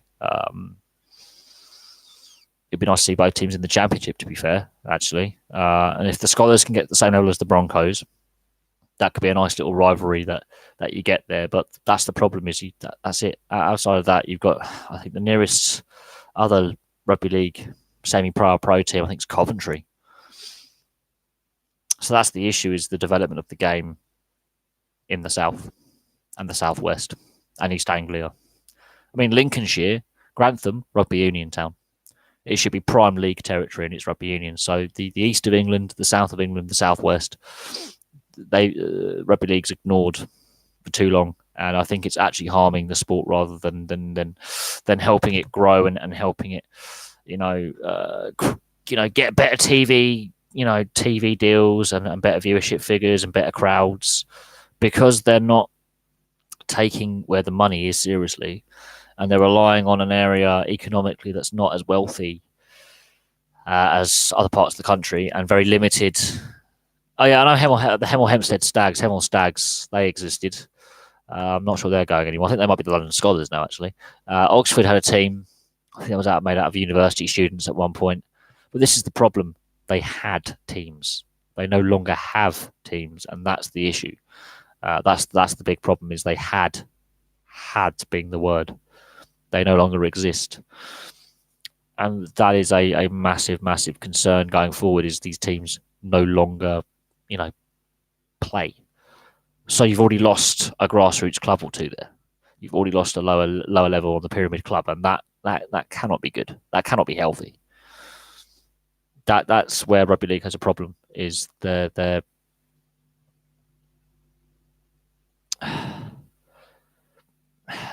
where rugby league is losing that battle in this country to the NRL in Australia. And I think unless there's a reversal in that trend, it's going to continue, regardless of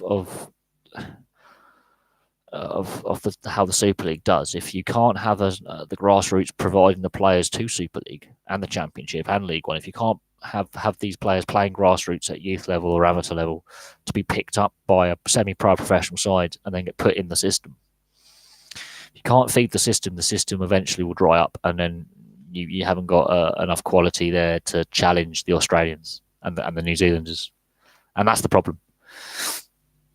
And this is where when people go, when Bury Football Club went bust, and people go, oh, it's only Bury, but without the lower league clubs, the sport dies because the system cannot sustain itself. Yes, I did hear about Ed Woodward's house. I wasn't going to talk about it. I thought I'm not going to give these guys airtime with a separate video. But yes, reports came out this morning that Ed Woodward's house was attacked. Missiles were thrown at it. I think flares. There was some pretty tasteless chanting. They were basically giving him threats to kill him. That sums up the problem with football fans globally. It's not just a British thing. We've seen this before when the Glazers were in the process of buying the club.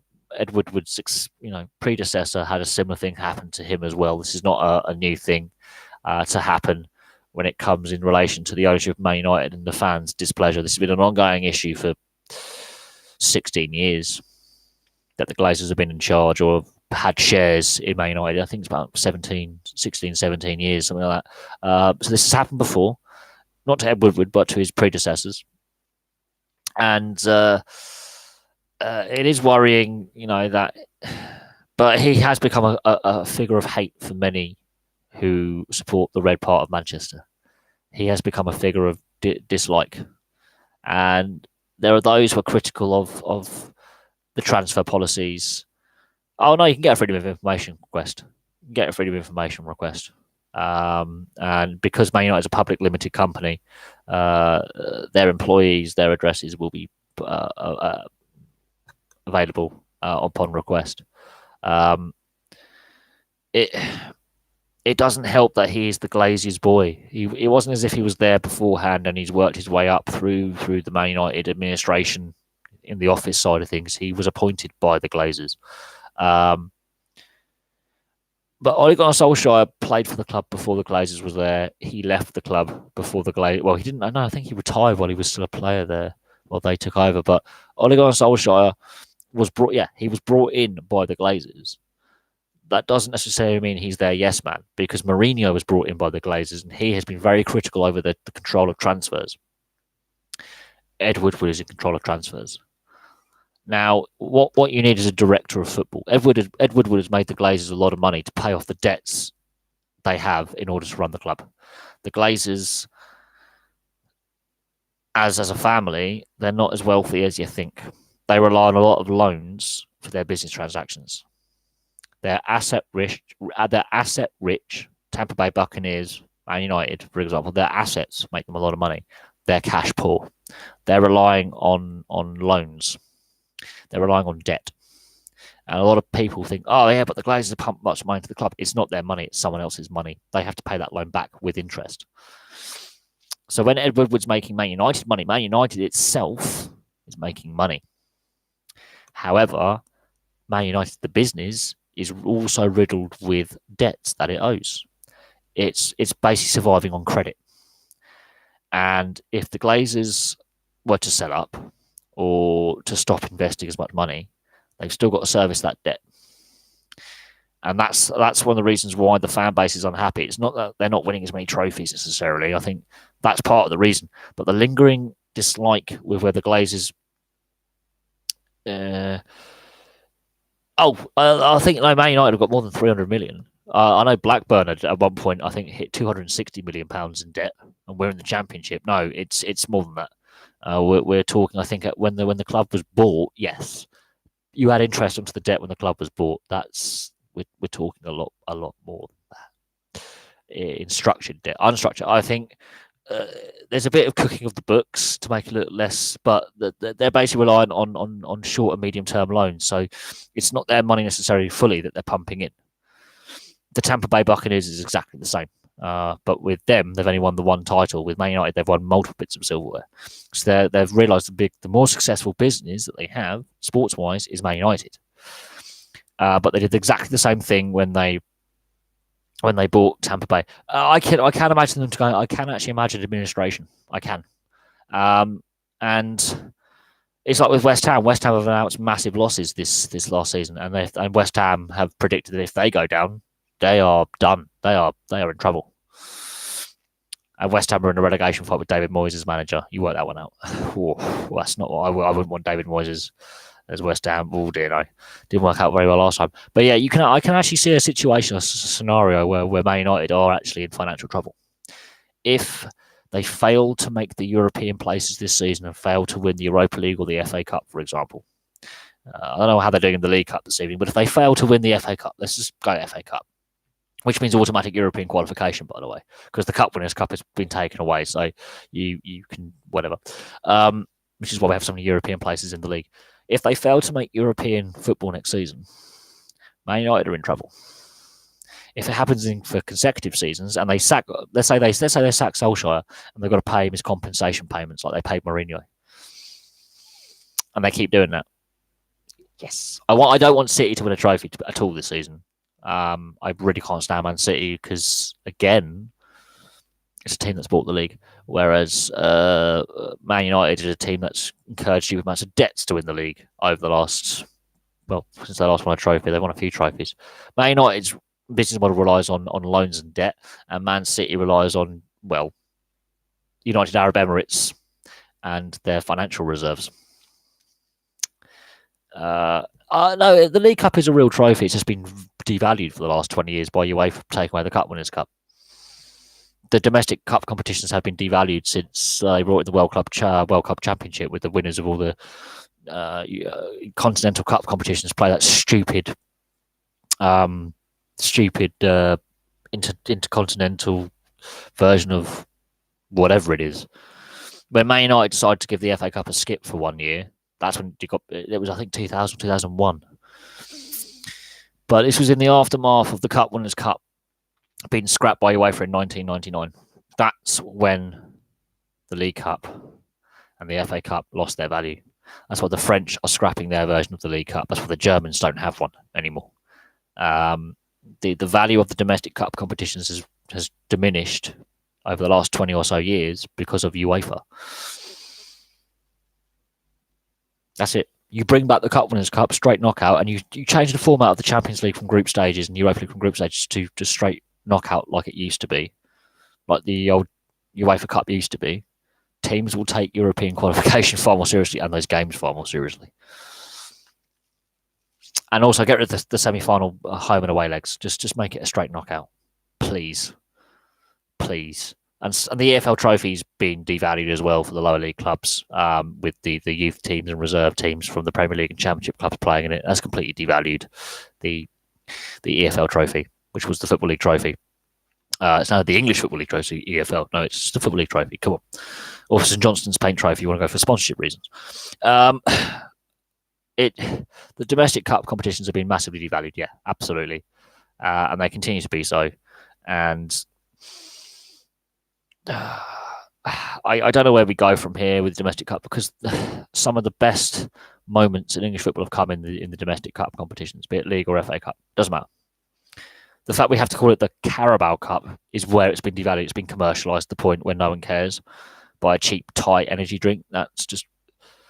I wouldn't say get rid. I just think because UEFA have devalued the domestic cup competition so much, and the Premier League clubs have devalued it by constantly fielding reserve teams all the time. Yet they complain about fixture congestion, but because they field all the shitty reserves who are not good enough to make the first team, they get replays, and then they complain about fixture congestion. You should have gone out and win the game in the first place. You should have gone out and won the game in the first place. But the players are all overpaid, and football has a problem. The players are overpaid. The sport is run on debt. This is what people don't realise. The amount of money in the sport is great. It's not reaching grassroots level, and the debt levels is just not acceptable. If the sport is making that much money, there should be that much debt. Plain and simple. If the sport is making that much cash, why are loads of clubs racked with debts and bills they can't pay? Aside to getting rid of a cup competition, you have to ask the question, if the sport has that much money floating around for these obscene transfers, obscene wages... No, I wouldn't say... I wouldn't rather it be socialist. I would just rather it was better run and more transparent, because there's getting paid a decent wage to be a professional sportsman. And then there's getting paid an obscene amount of money to be a crap sportsman. And most football players are crap sportsmen and also crap human beings. They haven't lived in the real world. They've been to these academies from the age of like 5, 6, 7, 8, 9, 10 years old. They've never actually had to really do any hard work. Let's be honest. They haven't had to, like Ian Wright Ian Wright. Okay, he played in the non-league. They haven't had to do the hard graft like Ian Wright, play in the non-league and have a job. Stuart Pearce, he's a fully qualified plumber. Or electrician. I can't remember if he's an electrician or a plumber. I think Stuart Pearce, fully qualified plumber. Oh, I hate Gareth Bale intensely. I think he's a cunt. Oh, I can't say that word on YouTube. I said the C word. Cunt. I can't stand people like Gareth Bale who don't know how to live in the real world. Uh, I get, they're professional and they deserve, because their careers are short, they deserve a decent amount of money. I get that. Their career could be over by the age of 23 and they're done. They've broken both their legs or they've had a massive knee injury and they can't ever play again. I get that. But the amount of money they're paid per week, I won't earn that in my life. Well, I might earn that in my lifetime. Like the year I was born, the average salary for a top flight football player was around £60,000. No, actually, they couldn't win a game with him with the first few seasons he played. I think the first 2 or 3 seasons he was playing there, they won no games when he started, and he started out as a left back, and he was crap. Then they found out he was quick, and so I think one game he was an emergency winger and he scored loads of goals and he scored a hat trick. We'll play him on the wing then. They couldn't work out his best position until it was too late, at which point he was already on the way out the door. They misused him. They tried him as a left back, then a wing back, and then he became a full-on winger, and then they sold him. And now he's become this enigma at Real Madrid, where he's loved for what he does, in the sense. No, a bit a shade under. Yeah, about 20k a year. That's about right. I think the highest ones earn about 45. Because they're in London or they're in commercial and they're in like airports and harbours and stuff where you got to have like security clearance and things like that. But yeah, I mean, an average championship player can earn in a week what I earn in a year. That's the championship. Let that sink in. Ooh, lots of blue lights. I mean, I'm having ambulance every 5 minutes on this live stream. I've had an ambulance, police car, or fire engine go past my window. It's mad. Even an average championship player earns as much in a week as I do in a year.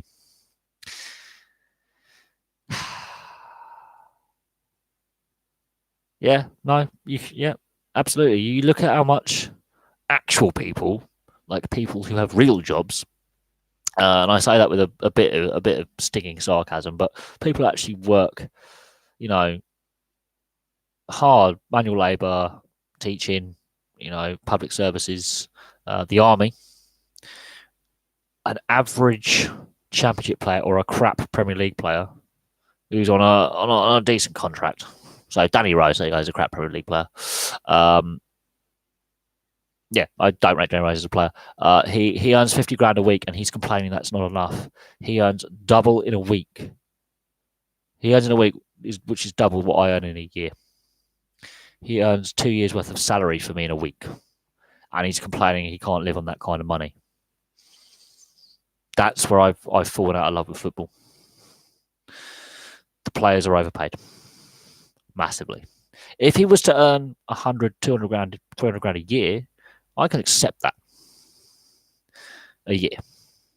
What Alexis Sanchez earns in a week, if they were to earn that a year, that I'm more than happy with. That's fine. They're earning a decent salary because their careers are short. And even in their career span, which could be 15 years, they're still earning several £1 million. I think, they're massively overpaid. And the transfers are obscene. No players worth. I think, Aussie rules players earn maybe a bit less than that, actually. Some of them on the lists, they have a list system rather than a draft system. Some of them earn about 30, 40 grand. Same with rugby league. Some of them actually earn about 25, 30 grand a year, professional. They can earn more being builders, plasterers, painters, farmers than as rugby league players or Aussie rules players. They're not paid as much as you think. Oh, shit. Yeah, they're not paid as much as you think. Professional football players in Europe are paid far too much. They earn in a week what it would take me. Alexis Sanchez earns in a week what it would take me. Oh, God. I think now. He earns 400k a week. That would take me 20 years to earn that amount of money. What he earns in a week. 20 years. That's where it's wrong. And this is where I've fallen out of love with the sport. Oh yeah, God, Floyd Mayweather Jr. earns per punch. I think he earns a year's salary per punch for me in a fight that goes 12 rounds, or per hug. Depends well, because he hugs his opponents to death. He doesn't really do much apart from hug them and bore the audience to death. And yeah, per punch that he delivers, he earns basically my salary per 5 seconds. Every 5 seconds, he earns my salary. There you go. For 5 years. It's wrong. It is wrong. It's not right. And the disparity between professional sports as well across the board. So you look at rugby league, you look at rugby union, you look at ice hockey, you look at cricket at the lower levels, you look at Aussie rules, professional cycling. You look at some sports, and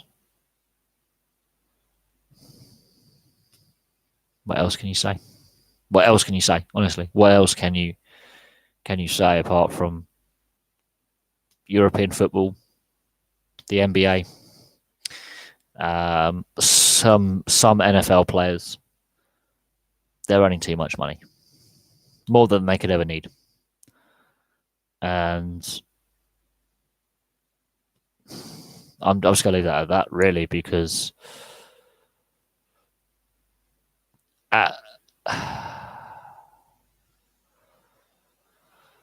because I don't know how like you can quantify like what a person's worth, but the salaries are mad, and then we've been told actors as well. I think not every actor earns big money either. I've got friends who are actually registered in the Film Actors Guild. But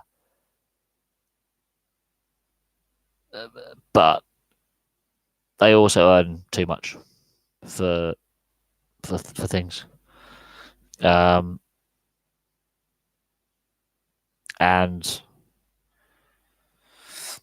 again, I don't know how you quantify it, because you've got image rights and copyright and a variety of things. But yeah, there are certain job descriptions where they're overpaid. And there's a sexy boffin in the chat. I have no idea who they are. I have no idea who the sexy boffin is.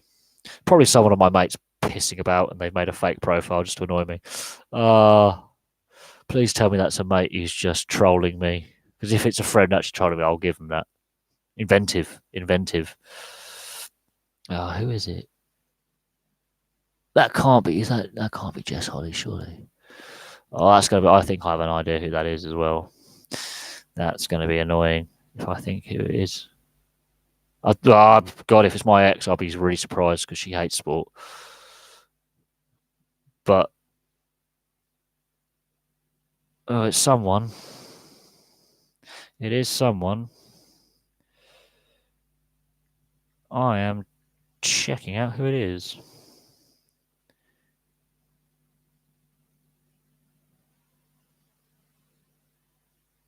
And I haven't done it right. Okay, I'm going to try and figure out who it is now.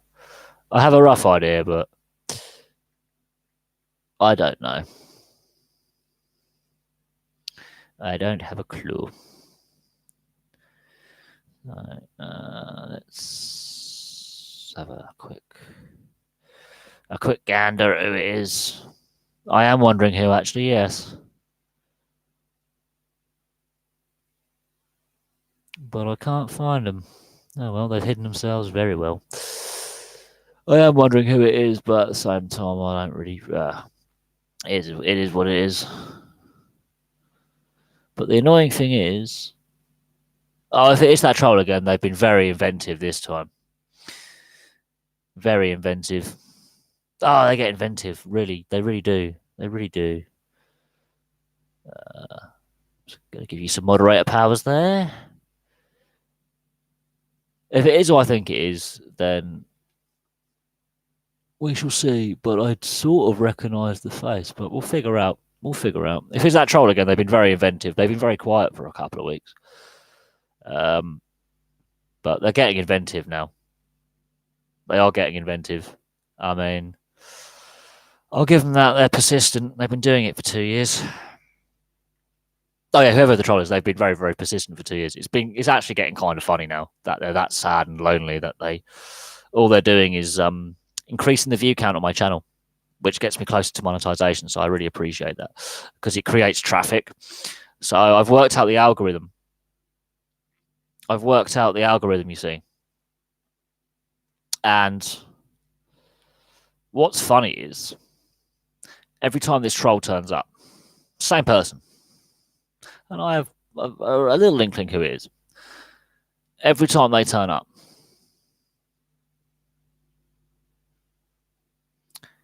they increase the view count, which then on the YouTube algorithm says there's a lot more traffic on this channel. And I think for every like or every comment, even dislikes, there's an onboard. They have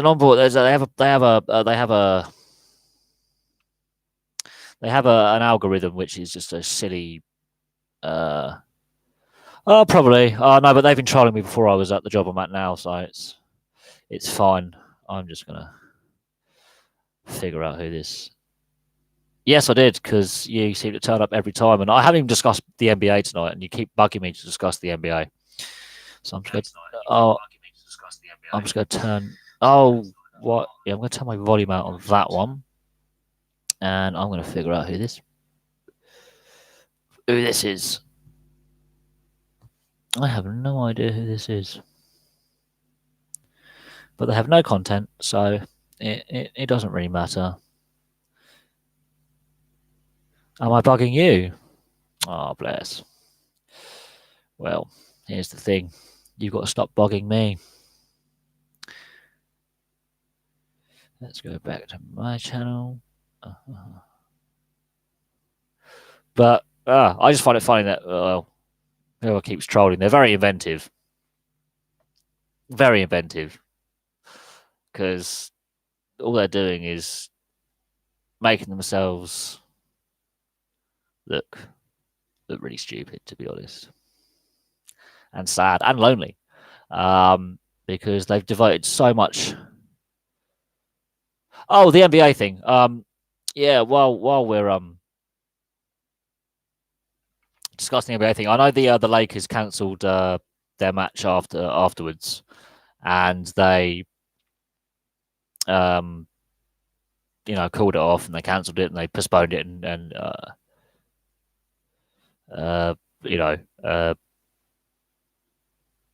all that. The fact that players didn't want to be there, I'm not surprised. A lot of them are his contemporaries. A lot of them obviously would have played with and against him, and would have gone. Some of them, would have known him outside of the sport as well.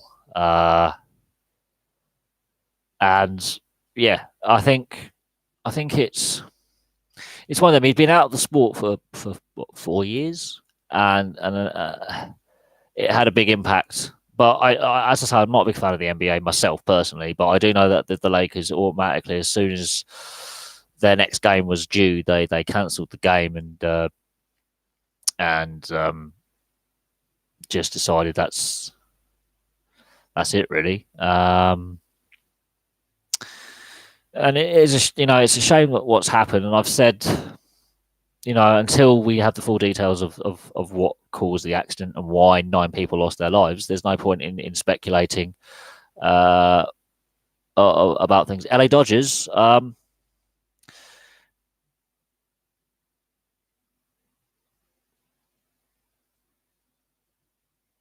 Oh no, I mean that was the NBA's decision to decide to play every game.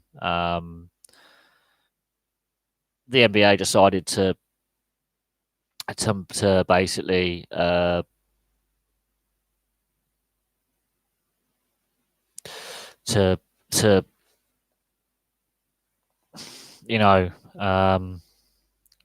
put the games ahead. allow the games to continue. It was only the Lakers' decision to postpone their match and rearrange the fixture for later in the season. That was went ahead. All the others went ahead. I find that surprising and interesting. But it was the NBA league's decision to carry on with the regular fixture list. I think the players are obviously the sport itself is clearly in a state of shock, and I think it's getting to the point now where I think the media attention is a bit too much. I think we need a bit of perspective here. The guy was a sportsman. Great. He had some controversies as well in his career. So so there was some controversy in Kobe Bryant's career, and you know, and people are bringing up all this, the off-field issues the off-court issues that he had, and even the on-court issues that he had as well, which I think at this time that 9 people have lost their lives, and I think whether the NBA now possibly regrets making those telling the players those games had to go ahead, time will tell. How the situation's been handled, I think it's a difficult one. I don't think it's been handled too badly by the NBA, but the NBA Players Association, the NBA PLA, NBA PA, the NBA Players Association. Hockey legends die all the time. Hockey legends die all the time. Ex-players die regularly, with regularity. They never have cancelled a game. The only time they cancelled games was when the Spanish flu epidemic in 1920 basically killed an entire NHL team that were hosting the Stanley Cup final. But no, the NHL played throughout World War II, didn't cancel any games. I don't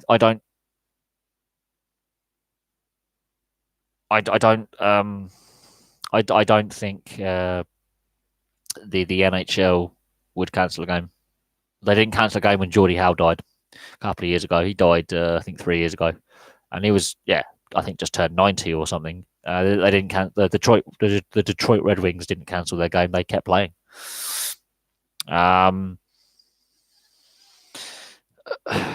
I mean,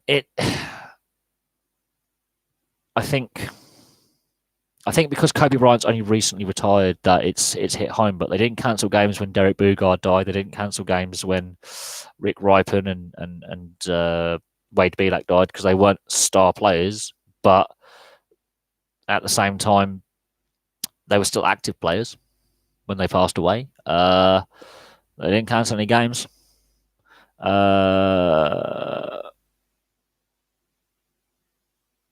No, they didn't cancel games for Derek Boogaard. They didn't cancel games for Rick Ripon, who committed suicide, and Wade Belak, who killed himself. No. Bob Probert, when he passed away, happened in the off-season. When Gordie Howe passed away, he was old.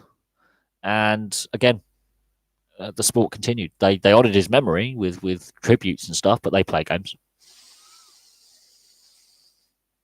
I don't know. Ex-professional, ex-players die all the time in sport. It's part of life. We live and we die.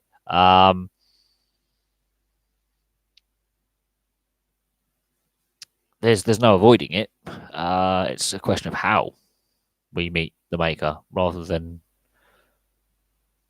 when I pass away. I don't know. I'm not particularly fussed about that. To be brutally honest, when I'm gone, I'm gone. Whether it happens tomorrow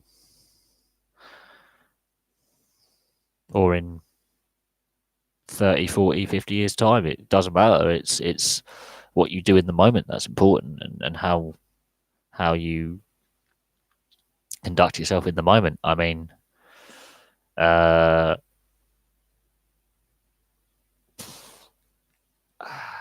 it's a hard one. I've come to terms with the Oh, this is getting weird now. Do I believe in an afterlife? Jesus Christ.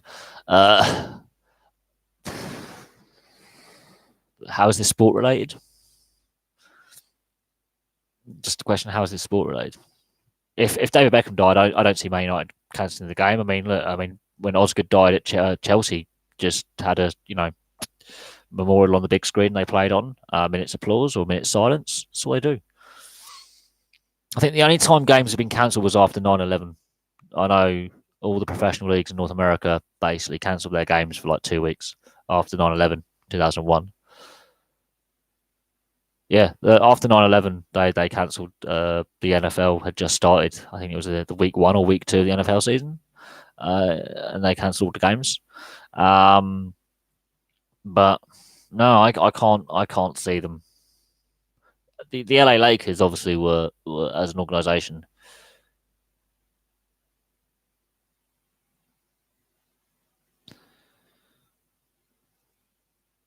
It's related to the NHL and CEX. Oh yeah, no, yeah. Weather conditions, obviously, yeah. That it's if the pitch is unplayable. We've seen rugby matches as well where the pitch becomes uh, unplayable. Then yeah, absolutely. Um, but I don't know. I don't know. I think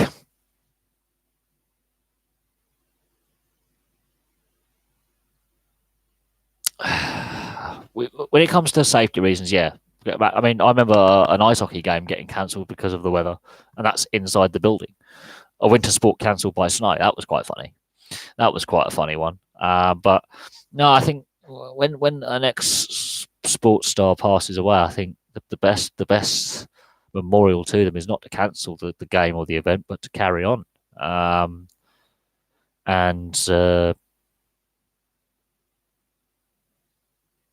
and do you know play the sport. Um, I mean, I think. Oh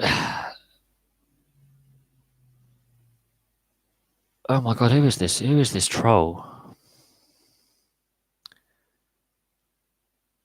Yeah, I mean, yeah, I mean, I mean, over the years, I've seen multiple sports events cancelled for a variety of reasons. Fog's been one. We've seen heavy rain, snow, ice. Uh, I think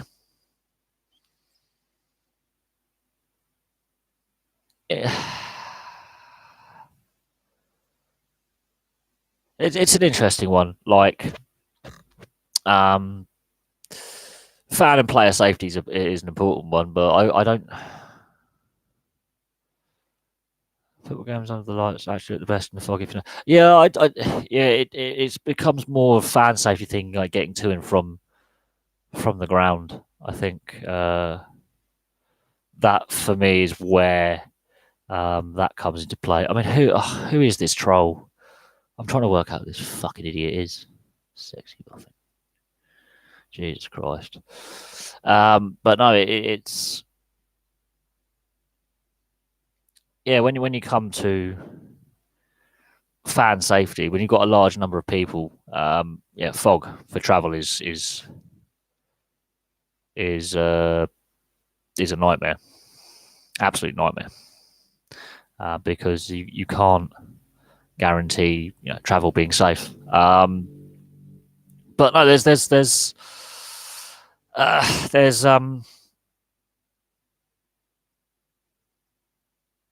I don't think I've ever seen a match cancelled because apart from the Lakers. I can understand why the Lakers did it because he spent 20 years there as a player and he obviously was involved in the LA area. But I think I think the NBA handled it like any other sports league would handle it. Um, I think the fact he was so young and not long retired, I think, has had the big effect on the sport uh, and how I mean, But more will come out in time about what caused the accident and oh yeah, well, one man team. I would say he's a one man team. I just think it's just the fact that he had his issues off the court and he transformed himself. And what is interesting is Shaquille O'Neal inspired him to play, and he inspired LeBron James to play, and they're three of the greatest players ever to play the game. And each one of them inspired the next one in turn. That's what's really interesting about that whole. Oh yeah, no, I mean, if it the LA area has had the LA Kings win 2 Stanley Cups, the Anaheim Ducks win a Stanley Cup, and LA Galaxy win multiple MLS titles, and the LA Lakers win multiple NBA titles. So LA as a sports city is a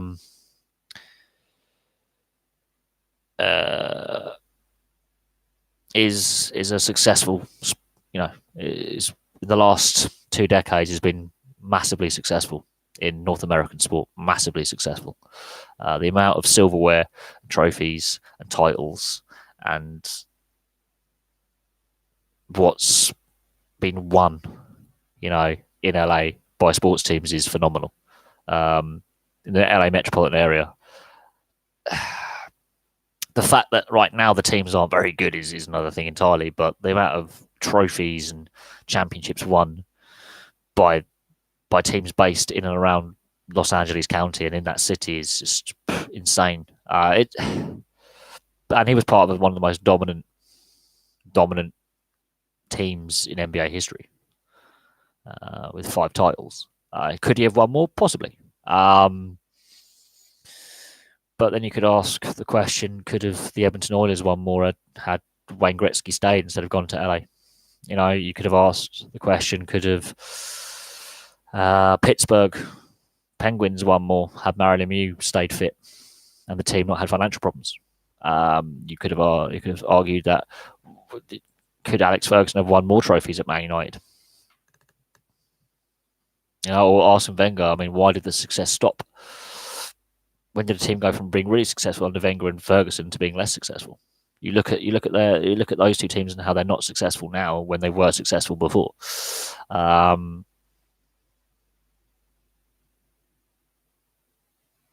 It's interesting, but it is what it is, and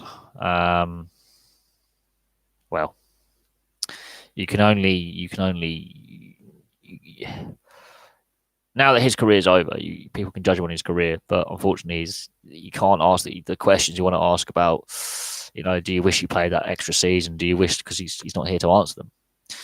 But who would win in a fight, Adama Traore or Shaq? Shaquille O'Neal, come on, he's huge, big man. And yeah, Kobe Bryant. I think Shaquille O'Neal was probably could have asked how the Saracens are.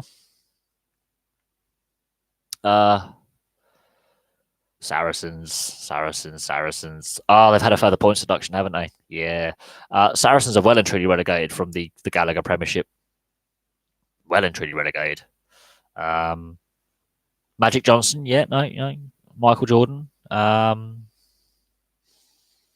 You name it, there's some big stars in the NBA history. And Kobe Bryant's 4th all-time in points scored, so there you go. Talking about the Saracen situation with the salary cap, they're well and truly relegated. Premiership rugby, they're under the spotlight a little bit. The RFU are under the spotlight a little bit. So it's not been a great week or couple of weeks for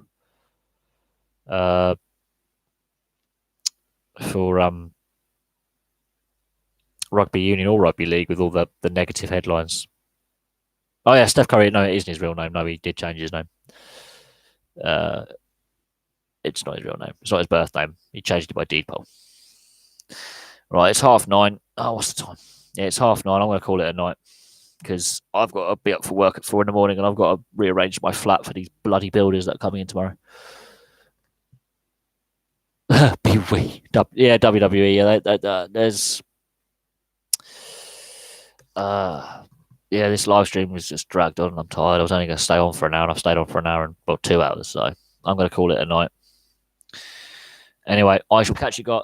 I shall catch you guys with some more videos tomorrow, Friday, Saturday, all that. And I'll have some more live streams coming up for you very soon as well, because the Six Nations starts this weekend. So I'll be trying to catch as many of the games as possible. And it's going to be fun, because the Six Nations Rugby Union, it's all in a bit of flux at the moment, because Scotland with their scandal with Finn Russell, England with the Saracens salary cap.